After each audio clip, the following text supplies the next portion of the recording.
Magistrado Jesús Villegas, bienvenido. Muy buenas noches. Saludos, buenas noches. Bueno, entiendo que ustedes, los magistrados, están más que acostumbrados a acuerdos previos, componendas entre las personas a las que citan a declarar, como es el caso de Ábalos y Koldo, dentro de, vamos a decir en este caso, lo que puede ser una misma trama, digo, componendas, acuerdos, para intentar de beneficiarse, ¿no? Para intentar beneficiarse entre ellos, magistrado. Bueno, a lo que estamos acostumbrados es que los investigados, los denunciados, pues por todos los medios intenten defenderse. Yo no diría exactamente que eso es una componenda, es el ejercicio de un derecho y forma parte de las reglas del juego. Claro, pero en este caso concreto, por ejemplo, hemos asistido a un cambio de criterio en cuestión de horas. El exministro Ábalos decía la semana pasada, hay una trama, venía a decir, hay una trama, efectivamente, de la que yo no formaba parte, sino que yo soy, decía Ábalos, una especie de víctima de esas componendas, en este caso sí, entre Santor Cerdán y Koldo García. Ellos, decía Ábalos la semana pasada, ya organizaron esa trama de corrupción o de amaño de contratos de obras públicas en Navarra, y después me utilizaron a mí también para poder hacerlo en el resto del Estado. Y en cambio hoy no ha dicho nada de eso, todo lo contrario, ha venido a decir que no se reconoce ni siquiera en la voz de los audios que estamos escuchando. Claro, eso entiendo que a un magistrado, que son personas y que evidentemente siguen también la información, las declaraciones, en este caso de los imputados, pues igual que nos choca a los demás, al magistrado también le ha tenido que chocar, ¿no? Bien, mire, lo que están haciendo es una cosa muy frecuente. En los tribunales lo vemos con mucha habitualidad. Se pretenden presentar como las víctimas. Bueno, es una estrategia defensiva perfectamente legítima, pero otra cosa es que nos lo vayamos a creer.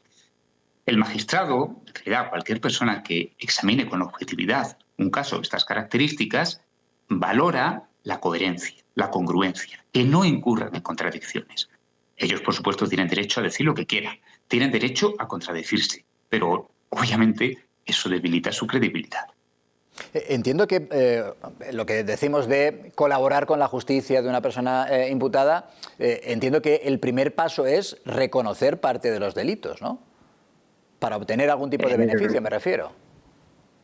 Sí, bueno, nos movemos en un terreno movedizo porque esto de las conformidades y los pactos es mucho del derecho anglosajón, de las películas que vemos en las series y en las plataformas. Aquí en España tiene un alcance mucho más limitado. Es cierto que pueden hablar con la Fiscalía, que la Fiscalía puede moderar la pena que pida, que en determinados supuestos legales pues hay unas conformidades que, cuando usted, como muy bien dice, se manifiestan en determinado momento procesal, pueden suponer una rebaja de la pena, pero no desfiguremos el cuadro general. En principio, si han cometido un delito, serán castigados. Obviamente, si su actitud de colaboración, pues pueden obtener alguna ventaja. Pero esto no es un mercadeo donde se vaya a firmar un contrato en el que obtengan la impunidad a cambio de información. Claro, pero por ejemplo en el caso de Aldama, considerado el conseguidor y el comisionista de la trama, siempre hemos interpretado, corríjame si me equivoco, magistrado, pero siempre hemos interpretado que en el caso de Aldama, precisamente porque ha reconocido algunos de sus delitos, en este caso el haber corrompido a algunos miembros de la administración, precisamente por esa forma de colaboración, reconociendo parte de los delitos, es por lo que está en libertad. ¿Esa correlación que hacemos es acertada o no? Bien. En líneas generales lo que usted dice es correcto, pero claro, hay que matizarlo más desde un punto de vista técnico. Una actitud colaborativa dentro de los requisitos legales pues puede suponer que en determinados casos se puedan acoger un atenuante o que se aprecie que su culpabilidad es menor y luego el tribunal sentenciador pues sea menos severo. Eso al margen de las figuras jurídicas de la conformidad, que son más técnicas. Aquí, de lo que usted está hablando con el señor Aldama, de que parece que está el entendimiento con la Fiscalía y de alguna manera van de la mano. Perfecto, es todo legal, pero no olvidemos una cosa. Al final decidirá el juez. Y si ha cometido un delito, será castigado. Obviamente, si su culpabilidad es menor, pues claro, se enfrentará a una pena menos dura. Siguiente cuestión, la no declaración o no orden de ingreso en prisión preventiva. ¿A usted le ha sorprendido en este caso del que hablamos, tras las declaraciones de Ábalos y de Koldo García? Bueno, lo escuchaba usted antes y me encantaba lo bien que lo había planteado. Es evidente que la prisión provisional, la prisión preventiva, no es un castigo anticipado. Es simplemente una medida cautelar de aseguramiento para evitar males mayores, pero no prejuzga que vaya a ser condenado. Usted había puesto sobre la mesa una serie de requisitos, de circunstancias que legitimaban la privación de libertad antes de juicio. Podríamos añadir otra, como es el proteger a la víctima, que obviamente aquí en este caso pues ni siquiera se plantea. ¿Pero qué significa esto? Mire, significa que el juez actúa con absoluta imparcialidad, el juez no está a favor ni en contra de nadie, no quiere castigarlo, no quiere ensañarse con el reo, con el investigado, con el sospechoso. El juez no está en los titulares de prensa. Esto desmonta que haya lawfare o que esto tenga el más mínimo sentido ideológico. El juez tiene que hacer un examen de conciencia, un análisis objetivo y decir, ¿hay algún motivo por el cual estas personas no puedan estar en libertad antes de juicio? Y si ese motivo no existe, tiene que seguir en libertad. Y si es culpable o inocente, eso ya se decidirá en un momento posterior. Usted lo ha explicado de una manera que me ha encantado. Y le voy a decir una cosa, yo creo que la ciudadanía ya está empezando a entenderlo. Claro, yo es que creo que efectivamente estas cosas hay que repetirlas, incluso aunque buena parte de la ciudadanía lo conoce, no desde un conocimiento profundo del derecho, evidentemente, pero sí por la acumulación de casos de los que tenemos que hablar casi permanentemente en los medios de comunicación. De manera, magistrado, que es perfectamente compatible esa garantía, en este caso para los imputados, de, oiga, yo no considero que hay riesgo de fuga a estas alturas, que no hay riesgo de que se repita el delito. Es compatible, digo, esa garantía del no ingreso en prisión preventiva con la conclusión que hasta ahora tiene el juez, al menos a tenor de lo que escribe en sus autos, que hay no solo indicios sólidos que decía hasta ahora añade también abrumadores indicios de delito. ¿Es compatible lo uno y lo otro? Escuche, le cuento, todos los días. Me pasa a mí en mi juzgado. Hay señores que son tremendamente culpables, pero claro, yo no puedo decidir si son culpables o inocentes. Yo soy juez instructor y lo único que hago es preparar el caso para juicio. Pues muy bien, muchísimas personas están en libertad y luego son condenadas. Eso es que es tremendamente habitual. Si intentamos sacarle la punta, 5 pies al gato, buscar interpretaciones absurdas, o lo hacemos desde la mala fe o lo hacemos desde la ignorancia. Me interesa mucho lo que nos decía ahora, magistrado. Claro, dice, yo como magistrado todos los días me preparo este tipo de declaraciones. ¿Cómo se prepara una declaración, por ejemplo, como la que hoy ha tenido lugar en el Tribunal Supremo? ¿Cómo cree que ha podido, en su caso, el magistrado Leopoldo Puente preparar esta declaración? Bueno, pues la verdad es que con mucho trabajo y muchísimo esfuerzo, porque el caso es complicado.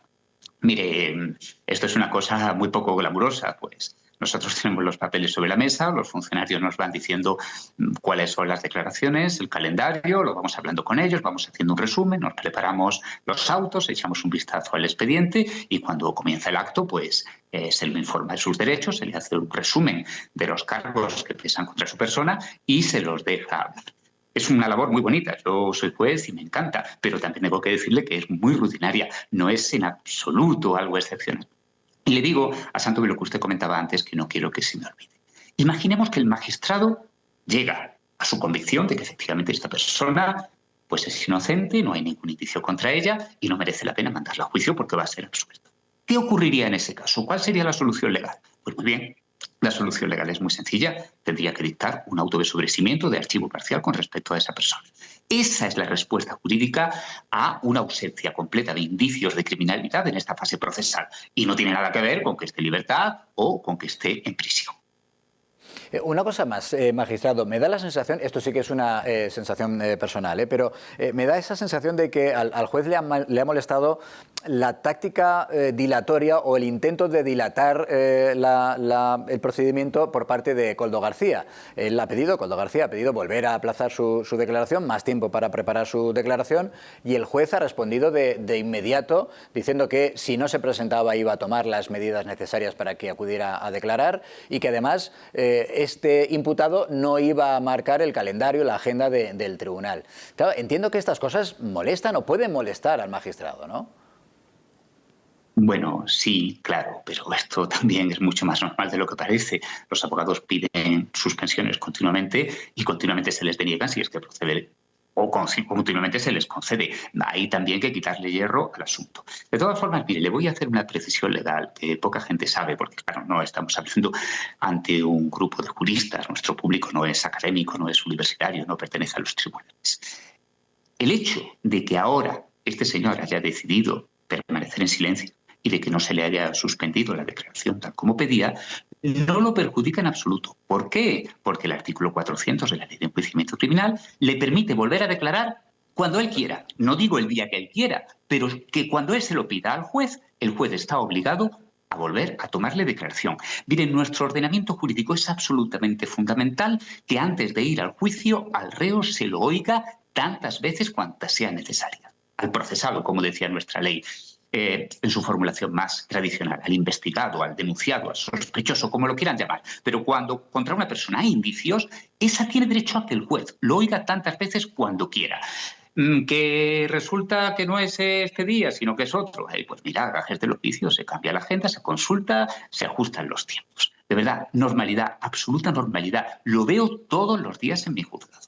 Bueno, es muy interesante esto que nos dice y muy pertinente además para el caso que nos ocupa de que, por ejemplo, Koldo puede volver a declarar a petición propia cuando quiera. Es pertinente y esto usted nos lo ha explicado desde el punto de vista jurídico. Yo añado ahora también por qué es pertinente. Es pertinente porque tiene toda la pinta, da toda la sensación de que Koldo García y también en buena medida Ábalos han esperado a que declare también esta semana Santos Cerdán y en función de eso valorar o recalcular cuál es su estrategia en este juicio. Magistrado Jesús Villegas. Sabe que le agradezco y mucho, le agradezco enormemente que nos ayude siempre, así que le envío un fuerte abrazo. Y reconozco el alto nivel jurídico de su programa, de verdad. Enhorabuena, muchísimas gracias. Gracias a su Adiós. ayuda, gracias magistrado, un fuerte abrazo. Las 9:15.